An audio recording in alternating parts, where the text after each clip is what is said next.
Secretary, last week at the hearing, Secretary Austin stated that we would replace our munitions sent to Ukraine in the span of 1 year.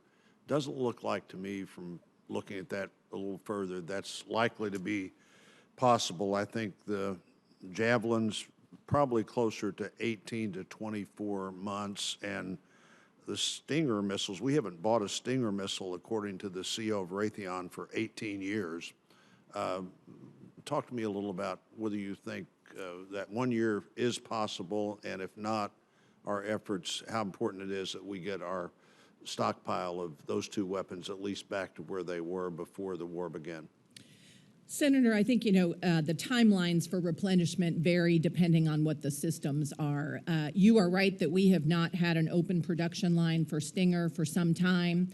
We do still have some missiles, some Stinger missiles that we can provide, but there is an obsolete part that we're going to have to figure out how to work around. Do we design around that or bring forward sort of a next generation Stinger?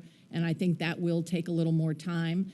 And to your point, yes, I do think on the Javelins, I think Raytheon is trying to really accelerate, whether they can come inside of a 1 year period.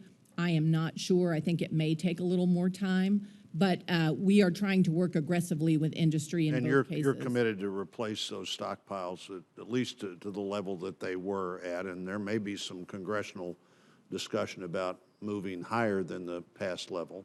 We certainly want to make sure that we continue to have at least our minimum requirements. So yes, I think we want to replenish and continue to be able to provide to the Ukrainians. And General McConville, the Army's reluctantly, I think, requesting a reduced end strength in this budget because of recruiting.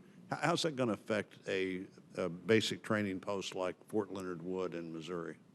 Well, I think what we'll see, Senator, is we'll have less young men and women coming through training. We see as a momentary pause, and when we say recruiting, we're talking a couple of thousand that's spread out around a couple of posts. So I get you the exact numbers, but it might be a couple hundred less coming through training. But we're hoping with a call to service, we're going to see young men and women that want to come back into the service, and we need to do that. Yeah, well, I hope so too, and we'll be watching that. The Defense Department, this budget was really produced before the Russian invasion of Ukraine, before you got the FY22 bill on research and development. The Defense Department in the transition material said the highest research and development number we've ever asked for, and then you got a higher number than that in the 22 budget, which I hope we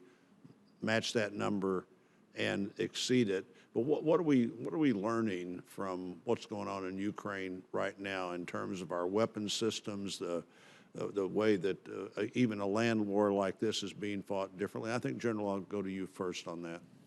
Well, Senator, what we're learning is at least we're reinforcing confidence in where we're going with our research development and in our future weapon systems. We believe if we had us or our allies and partners have the long-range precision fires in place that we're developing, they would be very, very effective against the Russians because they would be able to take their artillery out, they'd be able to take their command control posts out.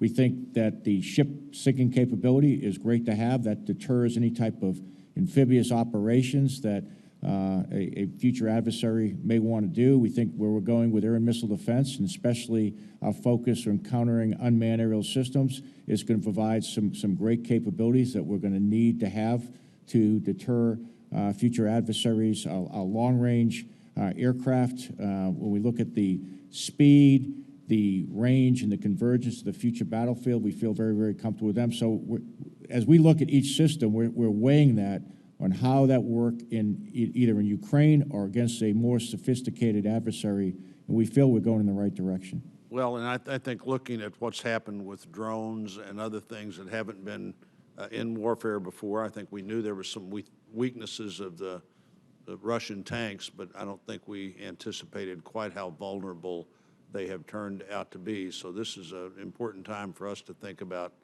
what our structure should look like. And Secretary, as Vice Chairman Shelby said, the the fact that the 22 budget was bigger than you would have expected maybe when you submitted this. The inflation number is way off, and I think we're all looking at our weapon systems, as General McConville just mentioned, in a different way. I'd expect this is going to be a very vigorous discussion with the committee and the chairman and vice chairman as to what this budget needs to look like differently than maybe we would have thought in March of this year, and I look forward to working with you on that, and you too, Chairman.